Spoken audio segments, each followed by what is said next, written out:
Greetings and salutations to all you folks out there. Today we are going to embark on what I think is the longest ladder game that I have ever seen. It's probably not the longest ladder game ever, but it is very, very long. So sit back, relax, grab a drink, treat this like an epic sentence because we are going to be here a while.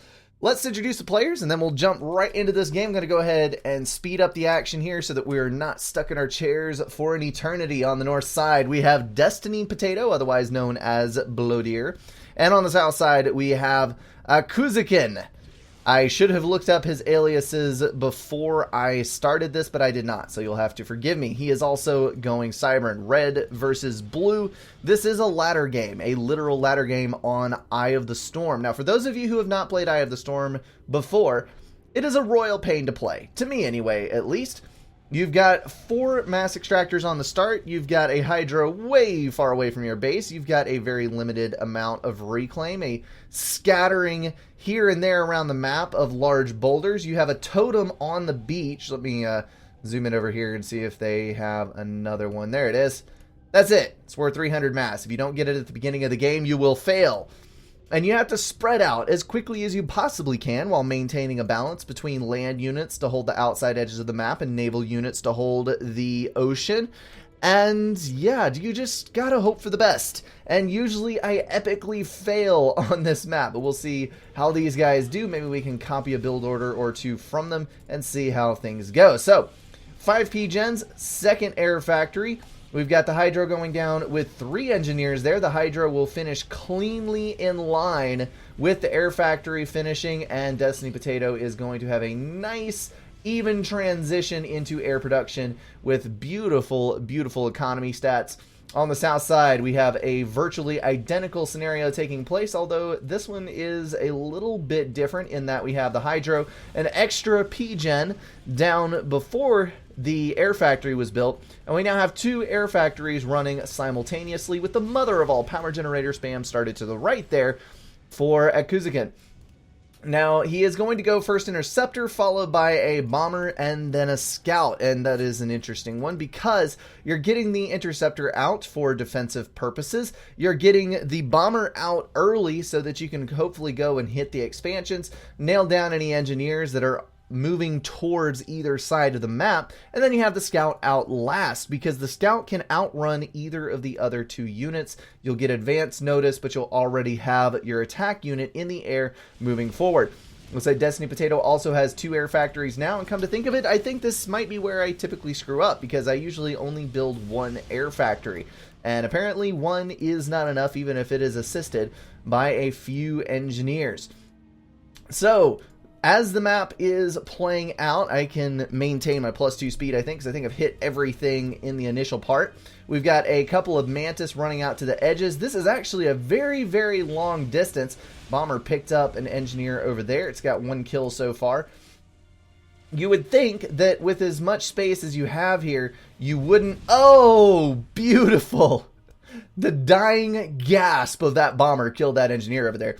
You would think that you would not need to expand super aggressively because you'll have time to get out there. But in reality, an early Mantis or a Mech Marine, I've seen people actually rush Mech Marines all the way around the outside and snag the expansioneer that's in this area. It can be highly effective and it can be lethal if you don't do it. This Mantis here running past the engineer, just barely going to snag that kill. Running towards the back, he's going to lead this Mantis on a wild goose chase towards the end of the peninsula while his sneaky, sneaky buddy whips in here to grab that mass extractor and then move forward. So that was a devious plot played out by a Kuzikin and it worked beautifully. On the north side, we've got Destiny Potato. Blodir is moving towards the right. He has got a land factory down to provide some support units for his commander, so his ACU isn't all by its lonesome. And here in the middle of the map, we've got a Kuzikin dropping his commander onto this island. Actually, not literally dropping. He is moving his ACU onto the island. That engineer is going to get picked up and moved over to this side. He saw the ACU coming and decided not to let that engineer go to waste, which honestly is a pretty wise choice. ACU is going to lock down, grab these 4 mass extractors, claim that little bit of reclaim. I like the Mantis up on the top edge there, still hammering away on a mass extractor, And that is why Blodir did not have a bunch of early units. He has gone T2 on his land factory, which is going to let him get out some Wagners. Now, why Wagners, you ask? They're amphibious and therefore not as strong. Well, actually, they have the same damage statistics as the Rhino does. They move faster. They only have slightly less health. And on a map like this, you're going to be able to cross in the water, travel from beach to beach, to skip point defense emplacements, that kind of thing. So it can work out very, very well for you if you go for Wagners instead of the typical mainline land units. Beautiful thing to behold. On this other side here, we've got frigates moving into the bay. It looks like Destiny did go for early subs, which is typically not super advisable. But in this case, I think it will work out reasonably well for him. He will be able to kill those 2 frigates, and there's a Jester coming into play on the right side. A Kuzukin getting over there to grab that mass extractor and do a little damage over there. Unfortunately for him, Blodir has seized a firm grasp on air control. He's going to knock that Jester out of the sky and then carry on a little bit southward just to cover this area, and those subs finally taking down the remaining frigates. Now, though, we do have a couple of subs in the water for a Kuzukin, and all it's going to take is a T2 shift for all of these T1 subs to be completely useless. That is typically why building T1 subs is not recommended. That was a nice advancement there with the Jester as well, picking up those. But we do have a couple of T2 tanks moving towards the south side. 2 is not going to be enough, though. There's enough Mantis down there to deny that shabby little number. A Kuzukin trying to get out across there, but he's going to have to get back on the beach thanks to those T1 subs that are putting a little pressure on his commander. And that is a sneaky little bastard of a Wagner there as well. That one had to be dropped. Awesome. Good dealio. Destiny lost a little ground on that T2 shift, and he is losing still more from a few raids here and there. But those Wagners are really doing a number on a Kuzukin's map control. A Kazukin, however you pronounce that name. We're at 45-ish. Let me actually slow down for just a second here. And look, it looks like 43 sustained mass per tick on 660 reclaim for Destiny, and 43 mass per tick, virtually identical, literally identical, on 2,400 reclaim. So Akuzukin is no longer ahead. I was looking at the wrong thing. My bad, guys. 2,500 apiece. Sorry to deal out some false information there. Mantis picking up a T1 mechs over there. So right now, it looks like Akuzukin is recovering enough to go ahead and lock down these places where the T2 tanks are starting to hamper his economy efforts. There is still an undealt with Wagner right there, and a couple of more coming down from the north. But he is going to be able to stay in control of enough of the map to where I don't think we'll see any serious issues. He does still have the center island, nice little bit of economy there, and he is dropping the mexes out here to get them reclaimed as quickly as possible, and that is something you have to watch out for when you're playing on a big map like this. Transports in your build queue are actually a really good thing, because it will give you a steady stream of engineers to any point in the map that you need them. A lot of times when you have a raid like that, you lose all your outside engineers. You're not going to be able to get there in any timely fashion in order to rebuild those mexes. Brave little Wagner popping out of the water to go grab those mass extractors and not quite making it back in. Wagner's on this side trying to shoot down the walls in order to gain access to those 2 mass extractors. Couple of Jesters coming in. They may or may not make it in. Jesters do a fairly decent amount of damage.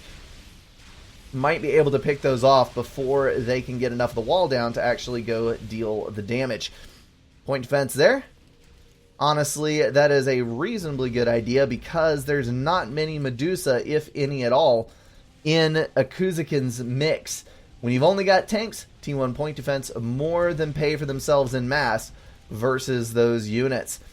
That one Rhino did make it through. He's going to zap that mass extractor and then move his focus back to the Mantis.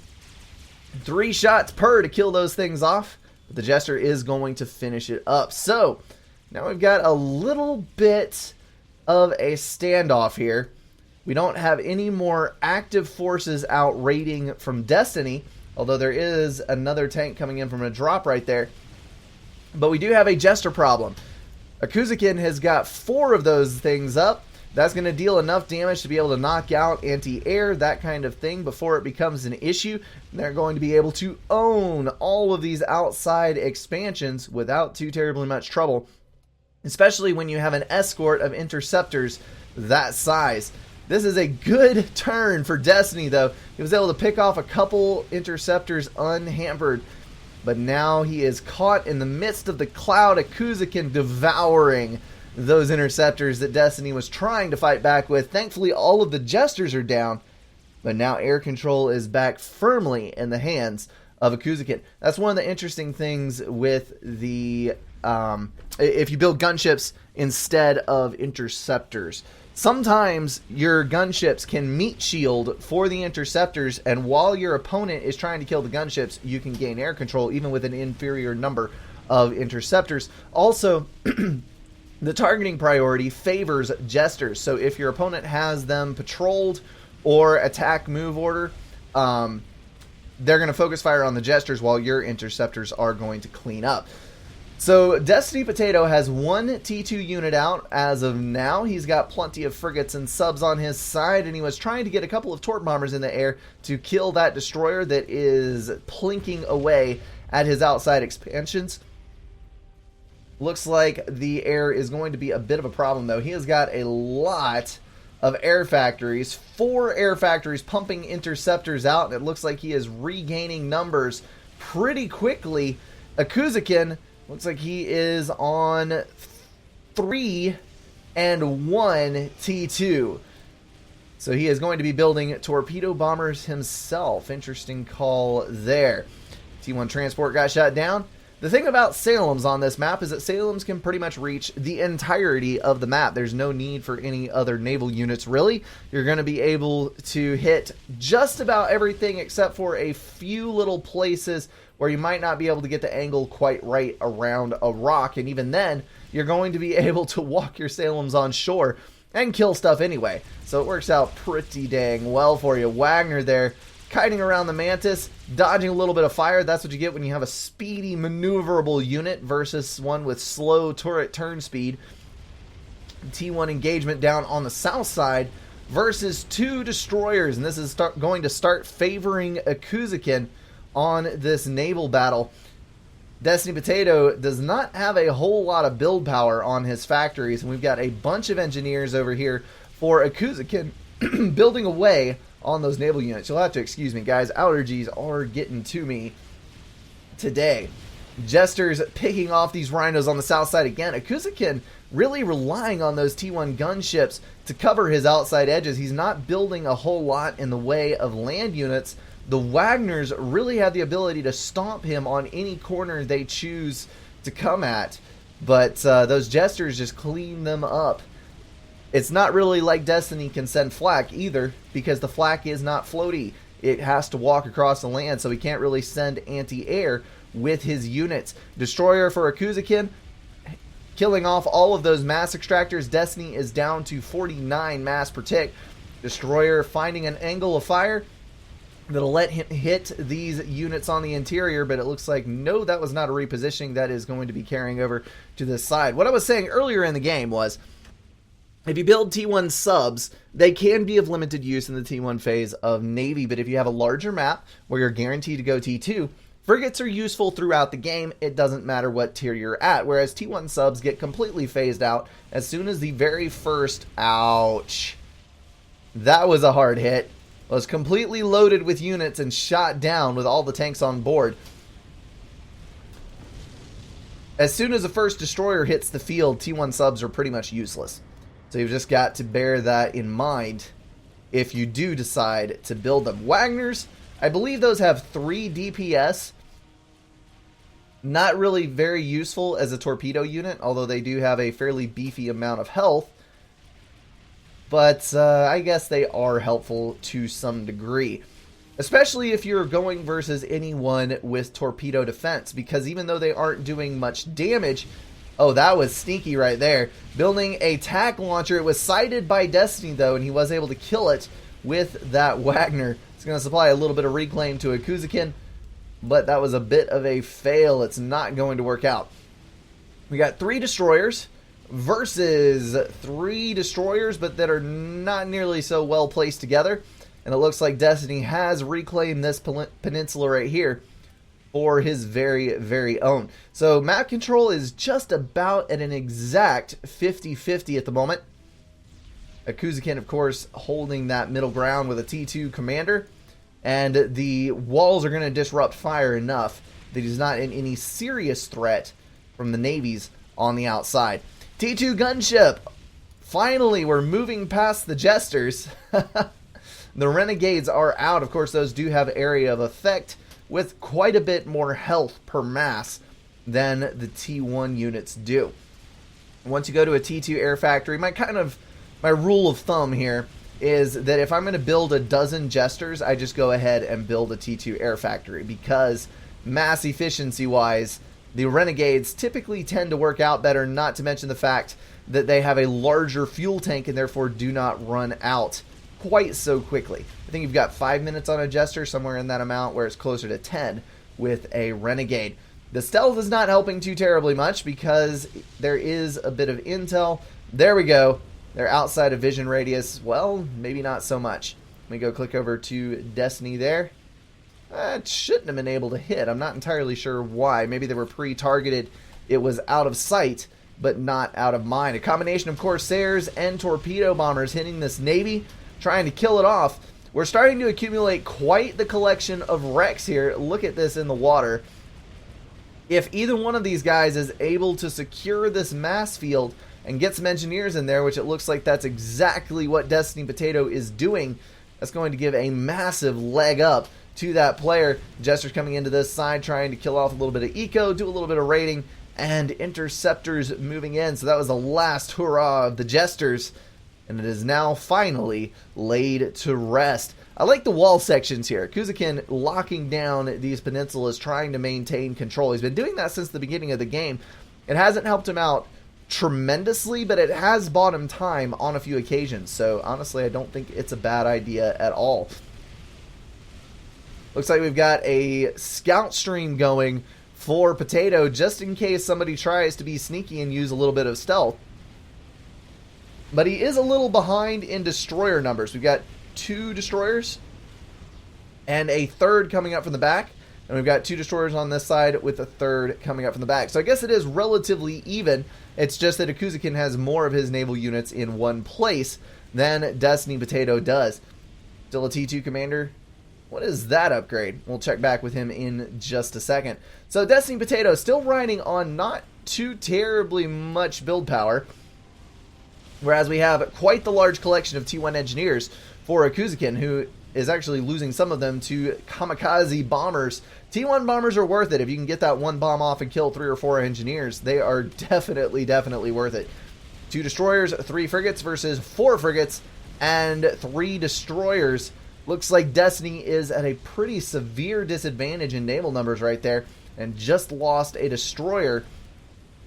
He's going to have to retreat just a little bit. He is sucking mass down as quickly as he can, and there's units flowing over from Akuzukin on the island. He does have a land factory over there, so he's going to be able to reclaim on this side as well. We'll check the reclaim numbers in just a second, as long as I make sure that nothing else super important is going on the map. We'll watch this little naval battle here unfold. Akuzukin sitting on 20,000 mass reclaimed, doing very well for himself, racking up that storage. Actually, he's in a bit of a power stall situation.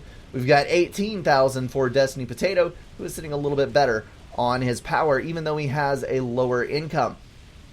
What is he building that is sucking down that much power? Probably the P-Gen. He was probably building another P-Gen. That would explain it. That is a hell of a lot of T1 power generators. That's an absurd number. Thankfully, he has 4 storages, which works out pretty dang well for him as far as maintaining his economy without power stalling. I would not be surprised if he built those strictly because he knew he was about to dive into all this reclaim, and that would help him not have to build exponentially more power in order to not stall. And that, my friends, is a stealth torpedo T2 commander. That's going to be able to sit right outside the range of the destroyers and hit those things hard for about 200 DPS on anything inside the green circle. Destiny throwing some torpedo bombers that way. He's saying, I want to kill that commander. I'm going to take this chance, try to do it. 2 destroyers, 3 destroyers, focus firing on that ACU down to 6,000 health. But that is going to provide ample opportunity for Akuzakin to move in and deal some damage to that Navy. Yes, only the torpedoes were focus fired, but that is still about 100 DPS taken away from the total on those destroyers for the Navy fight. And I like the cruiser that's come up here now for Akuzakin that's going to be able to knock down any more torpedo bombers that happen to get sent. An excellent preventative measure for that ACU's safety. And now Akuzakin is sitting pretty on top of a whole lot more reclaim. Interceptors moving towards the north. Here comes a cruiser for Destiny Potato as well. I'm actually curious now as to who has more build power. What are these? We've got, I believe the naval factories are 10, possibly 20. Let me zoom out right here and check on the other side. For those of you who are wondering, I have showed this to you before, but there's this awesome thing called the unit database. Oh, crap. Did not mean to do that. There we go.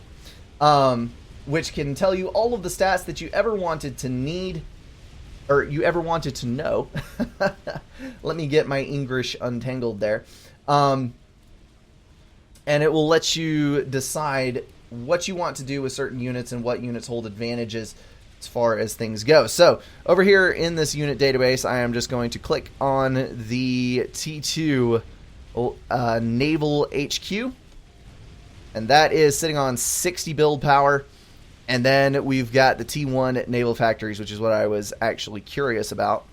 Those have 20, so it is 20 on the build power side. If I remember correctly, T1 engineers have 5 and T2 have 12.5. So you can see there's a pretty heavy build power advantage down here for Akuzakin, and he does also have more mass. That spells out certain doom for Destiny Potato, because if your opponent has more mass but not more build power, you still stand a chance. But if he has more of both, then you might be in for a little bit of a problem. That is a lot of Medusas on the top right corner there.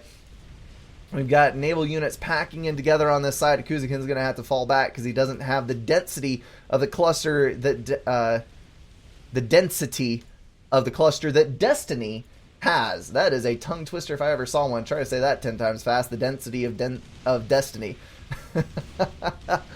Medusa's doing their beautiful work, stunning the Wagners. They don't do that much damage as compared to other T1 artillery, but that stun effect is brutal versus T2 units. It's a valuable trait for the Cyberns. Looks like interceptors moving back around. That's going to be another, well, I guess I'm not going to call it an air loss. It was a bad turn for Destiny Potato, but he may be able to pull it back. Potato has also put the torpedo upgrade on his commander, although he does not have stealth or T2, and he is going to walk out to the front there and try to give assistance to his Navy, although his Navy actually looks like it's doing reasonably well. He just lost a cruiser there. He still has another cruiser, quick destroyer count. We've got 3 of those. 4th coming up from the back, so 4 destroyers versus 3 destroyers, and he does have the Wagners and frigates to throw in there as well. So he is somehow still maintaining the amount of Navy necessary to not lose out to Akuzakin, although he is struggling for map control at this particular moment. Those Medusas continuing their march of death across the map, rapidly approaching these T2 mass extractors, which I am 100% sure that Destiny Potato does not want to lose. It looks like Akuzakin is pulling 100 mass per tick steady with 35,000 reclaim. And then we got 26,000 reclaim for Destiny Potato on 68 mass per tick. So that is a pretty heavy advantage towards the red side. T2 gunships moving in to try to deal with those Medusas, not gunships, torpedo bombers killing off that destroyer over on that side, and then Destiny Potato's commander adding in its significant torpedo damage to this naval fight down here. Hopefully he will not lose out, because if he loses that territory again, he has got to get this reclaim. Otherwise, he is absolutely completely screwed. Torpedo defense, not entirely sure what that's all about. T2 sonar, definitely a mainstay in your intelligence. You've got to have that sonar up, even though your opponent may have stealth, because it will give you absolutely vital targeting. That is one of my biggest things. If I forget to build sonar, sometimes I don't think about it, and then I find myself in a situation where my Navy cannot find targets. And it's a significant problem with destroyers, especially because the vision radius is so much smaller. I think it's less than half of the actual range of the unit. So when you're dealing with land units and tanks, you know, to a certain extent, you can bumble around in the dark and deal with not having intel, as long as you're a very good guesser at where things are. But with naval units, you absolutely have to have radar coverage or sonar coverage, or both, preferably both. All right, let's take a look at the economy up here. We've got all T2 mechs for Blodir. Yeah, still pumping away on that single T2 factory. On the south side, Commander is going to get back into the water. He has got to get torpedoes on this grouping, because we've got 6 destroyers versus 3. That is really terrible odds. 7 destroyers now. It looks like Blodir is going to back up just a little bit, let him have that space, and content himself with reclaiming his way back to the midpoint of the map. So, little quick calculation here. We have got 4, 8, 9. That is 180 build power. And then on the engineers here, how many you got? 51 times 5. 250. So 500-ish. Or, yeah, 450-ish. Somewhere around in there. Build power. And on this side, I might actually pull my calculator out for 12.5. What do we got? Give me Destiny Potato. That's going to be 27 T2 engineers. 27 times 12.5 is 337 build power, plus the build power from the rest of it. So he is marginally lower in build power than a Kuzukin. It is not actually as wide a margin as I thought it was, because the T2 engineers are worth slightly more than 2 T1s apiece. The torpedo bombers, though, not a good thing for Destiny Potato. He is losing a couple of units on that first pass. The cruiser did survive, though, to shoot down a couple of more torps. That is paying for itself. 19 kills on that cruiser. Already picked up a veterancy. Unfortunately, it is down. Bad loss there. It looks like between the torpedo commander and the rush of units following up from the back here, you can see doubling down on the cruisers there in order to fight back against Destiny Potato's growing air force.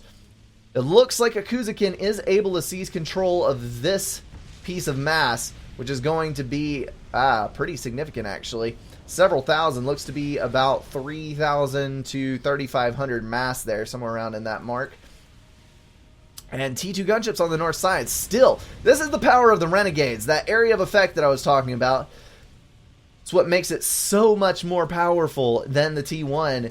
Anytime you have a couple of units close together, especially if you get gunships back into a situation like this, you're going to be able to kill 2 or 3, maybe 4 engineers at a time, instead of only dealing damage to 1, like you do with the Jesters. T1 anti-air coming up there, trying to fight back against the gunships. One of them is going to stick around and continue to hammer away on that build power, and that is a horrific air loss for a Kuzukin.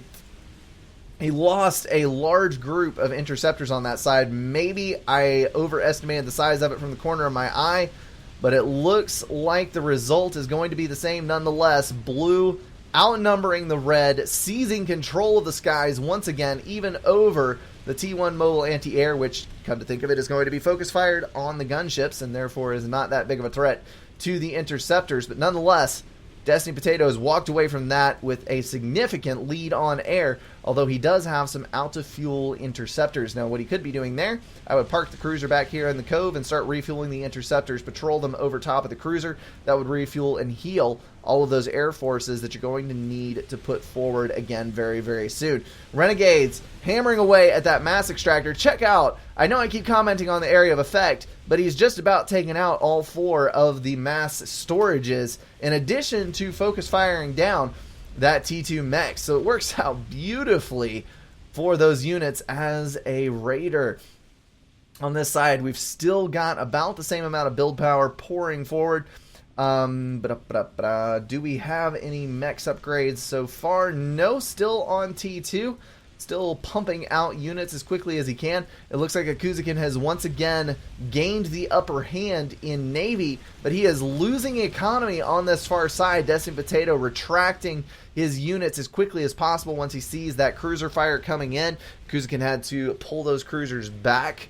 I think one of them just came out of the factory in order to defend his territory. At this exact moment, Destiny Potato is sitting on 7 destroyers with 46,000 reclaim. Akuzakin on 50,000 reclaim and 5 destroyers, but he does have quite a few more frigates. So I think the naval game is anybody's game. This worries me though, because Akuzakin just got knocked down a peg, but he is going to have a lot of reclaim to gain on this side. So 94 mass per tick for Akuzakin, somewhere right around in there. And definitely a little lower than it was a few minutes ago, with just over 100 for Destiny Potato. So he has whittled down Akuzakin to his own size.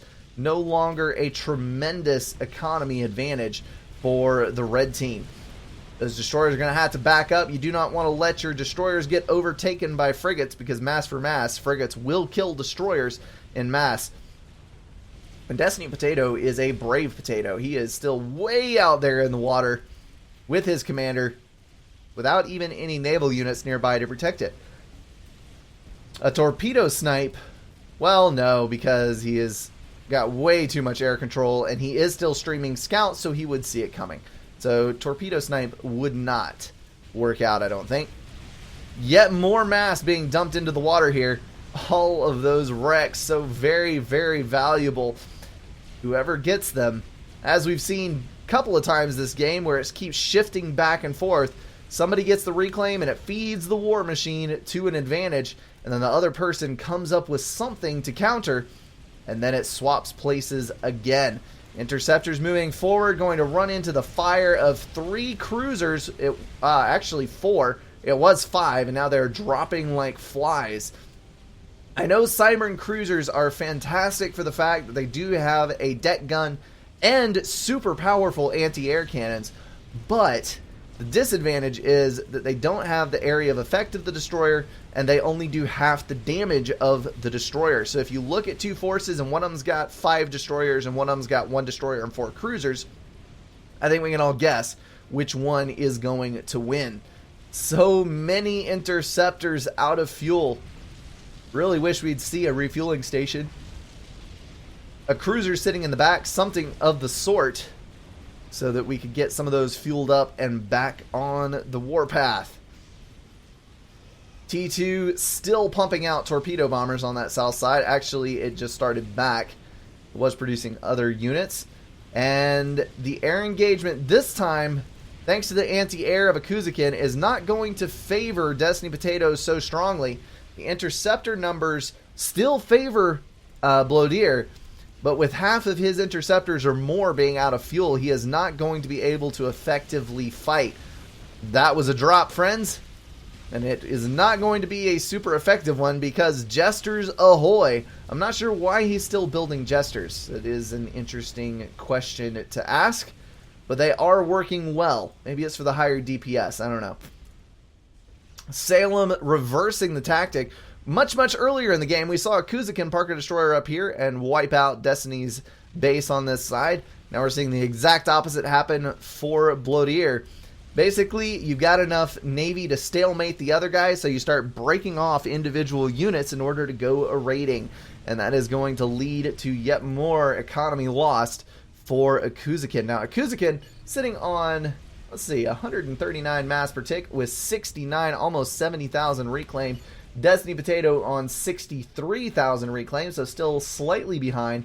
And it looks like he is holding steady at about 100 mass per tick. But both of these guys, absolute economic powerhouses. Although if you'll notice down here, it looks like Akuzukin has been doubling down the amount of engineers that he has assisting those factories. It's going to be a torpedo snipe of one of the destroyers. This is not going to end well, because I think Akuzukin's going to be able to win air here. And if he does, he's got all of those torps with which to hammer this Navy. Although he made a bad turn there in front of the out-of-fuel inties. Even though they were out of fuel, they were able to land some critical hits on that. And the Jesters keep on trucking. Still moving north. Can't believe that. We've got a cloud of Jesters causing that much damage at 50 freaking minutes into the game. When was the last time that happened?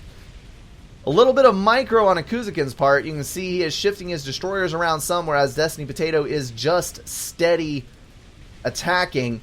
And that is going to mean that Akuzukin is going to avoid some shots, while Blodir is taking those hits to the face with his T2 units. And that's not a particularly good place to be, because two identically sized groups of units, one microed and one unmicroed, the vast majority of the time, the microed units are going to win it. So we've got about, I don't know, 2/3 again the number of engineers down here. We've got a couple of more support factories upgraded that are pumping out destroyers without engineers' assistance on this side. If we've added any, it hasn't been many on these T2 engineers. Destiny Potato sitting on 33 of those NGs. Interesting. Wonder why he is not scaling up his naval build power. Even as we speak, he is starting to lose ground versus red. These destroyers moving up just a little bit at a time. Creep it in, creep it in. Got the engineers down doing the reclaiming. Akuzukin now up to 85,000 reclaim. 84 for Destiny Potato, following up with his string of engineers on the other side. It is a neck and neck reclaim race, folks. Looks like we've got still T2 HQs for both land and air. Not really any kind of mass extractor upgrades going on. Although that is understandable on these outside edges, because if you have a chance of them being lost within the next minute or two, it's not worth it to get that T2 upgrade, because it will not pay for itself. What we do have, though, is a cluster of T3 mechs. All four in the home base are T3. We've got another going T3 out here with another started without assistance.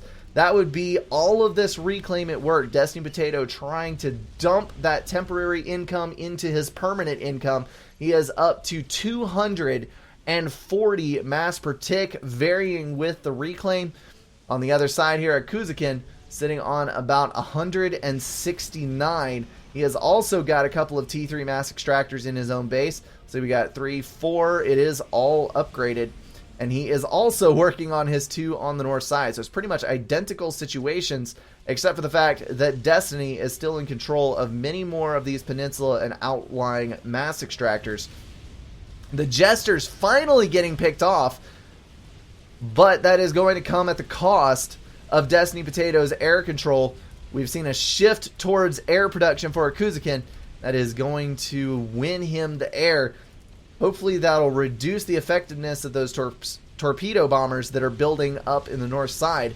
Destiny Potato looks like he was banking on those. This is why he's got so few units. Look at this.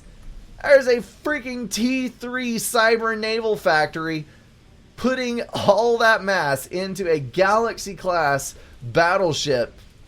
What the crap? How is this happening on Eye of the Storm? I've never seen T3 Navy on Eye of the Storm. I guess that's a sign the game has gone on entirely too long when you start seeing battleships pouring out of your your opponent's factories at the 57-minute mark. I think that's a sign that the guy on the other side is really ready for this game to be over.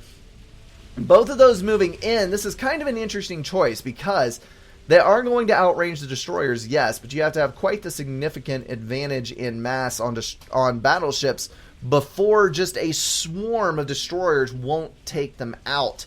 The destroyers do have more damage and health per mass than the battleships do. It is strictly a matter of range that gives the advantage to the battleship as the higher tier unit. Such a glorious construct, the Cybran battleship. One of the most badass units in existence. Those massive cannons. I love the firing rate on the Cybran battleship as well. It is one of the better rounded battleships. It fires very rapidly with single shots, as opposed to waiting for many seconds, up to 20 as is in the case of the UEF battleship, and firing one cluster of shots. That means that it's the only battleship out of the 4 that is able to deal with hover units relatively effectively, to deal with frigates, and to a certain extent with the destroyers. Akuzakin is way out there in the water. His interceptors are off to one side. Honestly, I would not be surprised if a torpedo snipe was attempted here, because that is a lot of torpedo bombers. On the south side, Galaxy class is going to pull back a little bit. This was a brilliant maneuver by Akuzakin. He moved around into the cove on this side, forcing the battleship to close range in order to shoot the units. That's another reason I guess that's probably the entire reason that you don't see T3 Navy on Eye of the Storm that much. The naval quarters are so cramped here that the battleships are not going to make good use of their full range. This is actually an interesting shift on Akuzakin's part as well. Because why didn't you go for the commander? That was a one-hit kill right there. Because stealth. He can't see the commander. That's why. Holy cow. That could have been the game end right there. Massive swarm of interceptors moving in, just consuming all of those torpedo bombers. Barely broke a sweat, and is going to shrug off that attempted push from Destiny Potato. Destiny Potato is like, I'm thinking about it. I'm thinking about defending. LOL, nope. Run away. Now, there's T2 subs pouring out of the factories for Akuzakin. Normally, T2 subs are not that fantastic, except as a raiding unit. But when your opponent has shifted almost entirely to T3 Navy, there's not effective torpedo damage on the battleship. So you can see the jesters and subs just eating that T3 battleship. And those will be able to move south and defend once again down here. So that cluster of subs is going to be invaluable until, as you see here, we've got another shift in production where we've got some build power split off in order to assist that T2 factory in building some more destroyers and cruisers as support vessels. It's an interesting thing with the Navy game, more so than the land game, although it is definitely important. Ground fire of the battleships there, taking out a couple of submarines. Not too terribly much of a loss. Oh, it is stacking up though. That was 4, 5, about 6, 7 subs that were lost to ground fire there for the battleships. It's hard to pull that off. It takes manual targeting. You've got to really focus on it. But it can defend you against those pesky submarines if you don't have any other options. It just takes a lot of your time away from watching the rest of the map because you have to micro-control or micromanage those units. His own tactic used against him, Destiny Potato, is losing his outside expansions to those T2 units that are rolling up right there. Cruiser helping diminish the number of interceptors that Akuzakin has access to. Lessen the number, whatever. Trying too hard at English. Anyway, the Navy does require support units. You can get away with air cover and only mainline attack units in T1 and T2 and T3. Maybe T1 to a lesser extent because you need the T1 mobile artillery. But with Navy, your T3 units are generally pretty helpless without T1 and T2 to support them. You got to have the destroyers and or subs to protect from torpedo damage. You got to have cruisers for anti-air. Generally, you're running very far away from home and your air may not be able to support as effectively. You've just got to think out all of these things.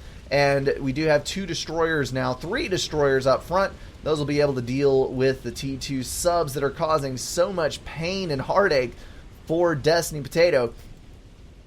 And once those start being reduced in numbers, we're going to see the battleships continue to push up. I love it. There's whalers on the field now. Akuzakin has shifted to T3 air. He's using his advantage in interceptor numbers to push out those gunships and hopefully inflict a lot of damage, pushing up on 300 DPS with a beefy 5,900 health per gunship. Takes a lot to drop those son of a guns out of the sky, but a lot is exactly what the aircraft carrier has. That is a floating anti-air platform. Something that is a little counterintuitive. Aircraft carriers are very, very cheap. You can build an aircraft carrier for the cost of 2 cruisers.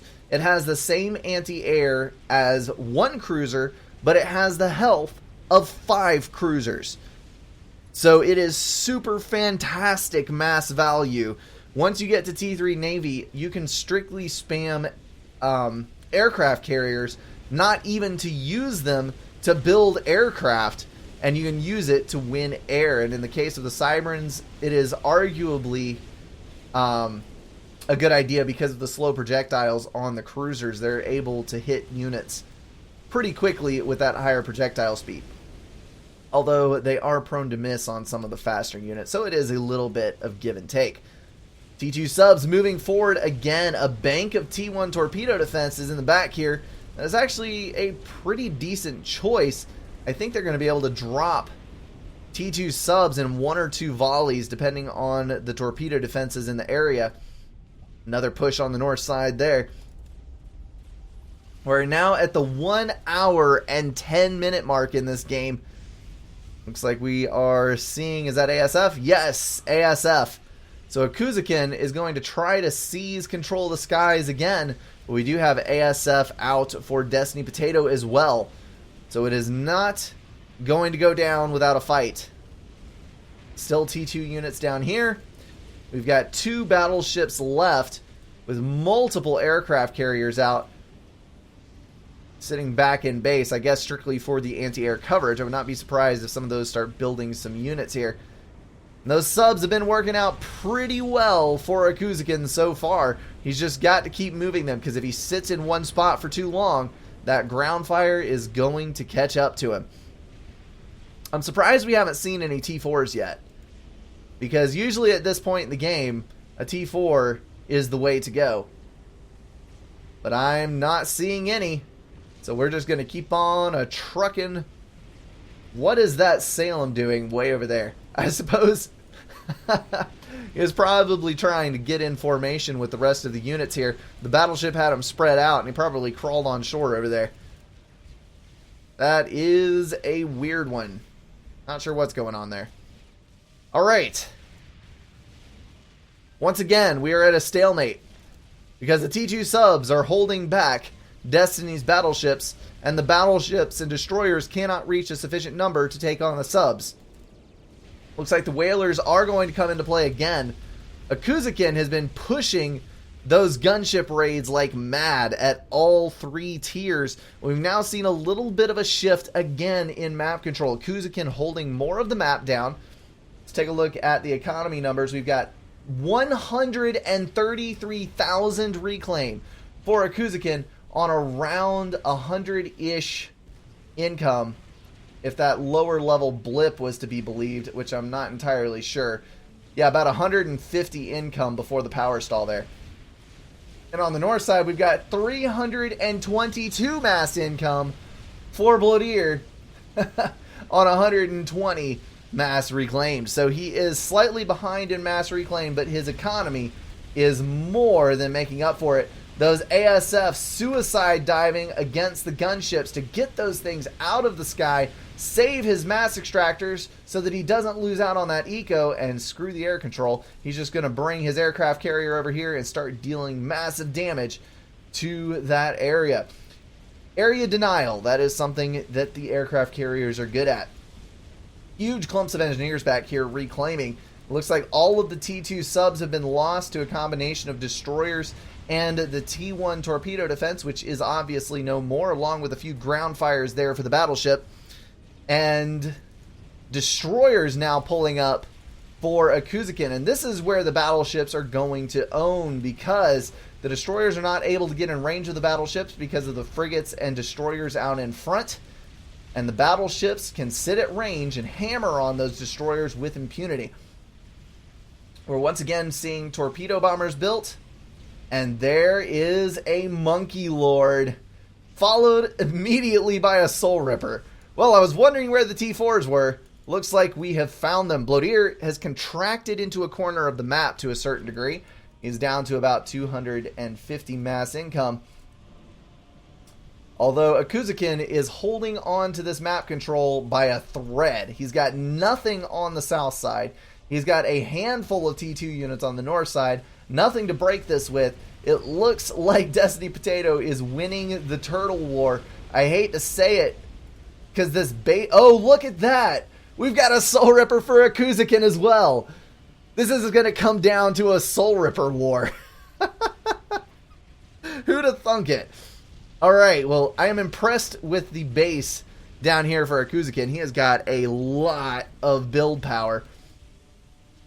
On the north side, it does not look quite so startling with the numbers, but you got to remember that a lot of these are T2 engineers around here for this build power, so they're running 12.5 instead of 5. It adds up to quite a substantial amount. So the Monkey Lord is on its way across the map. Looks like it's going to cross on this side, make landfall, and come in through the north side of the base. That is going to bypass the T2 subs, which could potentially kill it if they were left alone for long enough, dealing damage. There's a lot of damage in that pack of subs. ASF moving forward, preparing to protect those torpedo bombers that are shredding the subs on the front line. If he's able to keep creeping forward with his navy, he is going to get a further advantage in economy. ASF sweeping those up. It honestly looks like Destiny Potato might have a slight advantage in air control. Let's take a look here. We've got, well, come on. We've got 59 interceptors and 18 ASF versus 33 ASF with only a handful of interceptors. I think Blodir would win it. I think Potato would actually have it if they clashed right now. There goes the Soul Ripper off to the other side of the map. Looks like Blodir is already halfway complete on his Soul Ripper. Actually, more like 2/3. ASF running cover, Soul Ripper moving in. If he's able to vet up on some of this and continue to chew his way into the base, this could be lethal. But the ASF are behind the Soul Ripper. Soul Ripper taking lethal damage. Oh, a fight for air control combined with a fight over the Soul Ripper. 4,000 health, and it's dropped. Blodir actually pulling out with enough ASF left to stand a fight. Aircraft carrier definitely contributing to that air battle. Holy cow. Akuzukin commenting, wow, I'm sure he is as astounded as I am that that thing actually died. If he would have had his ASF in front, caught just a couple more seconds of advanced fire, where he was able to just whittle down that number of ASF a tiny, tiny little bit, that Soul Ripper probably would have survived. Or if the Soul Ripper had stayed here and tried to gain a veterancy off of killing these units one way or the other. Monkey Lord moving southward. Akuzukin fleeing in front of it, just barely going to make it into the water. There are whalers on the case, but that Monkey Lord is going to vet up very, very quickly on all of these units in the base. And here comes the Soul Ripper as well. I think that is GG, folks. Blodir is going to take this one, the master of the eco horrors. He definitely outplayed Akuzukin in the late game. Toki Dog. Soul Ripper chewing through all of the build power. Moving on to the T3 power generators. Soul Ripper might go down here, but it is still just om nom nom nom nom. Vet up. Gain some health. Do more things. Down into the red. 162 kills. Needs to focus. There we go. He is up on the veterancy now. He needs to focus on all these engineers to get rid of that mess. But as the distraction has played out, as he's destroyed the economy and the build power of his opponent, battleships, destroyers, navy of all kinds crashing down upon the production of a Kuzukin, and the ASF moving in to clean up. We now have an air win, a naval win, and a land win for Destiny Potato. A Kuzukin calling it. I do not blame him one bit. Destiny Potato wins on that. Man, that was intense start to finish. Had the T2 transition early for Destiny Potato, dropped out on the raids. We had the map control shift several times over the course of that game. And in the end, the superior Navy, T3 Navy, won it out for Destiny Potato, along with, of course, that Monkey Lord and Soul Ripper that came in. Alrighty, guys, that is going to wrap it up for this cast. As always, thank you so much for watching. Don't forget to send in your replays to the email address in the description, and I will see you guys in the next one.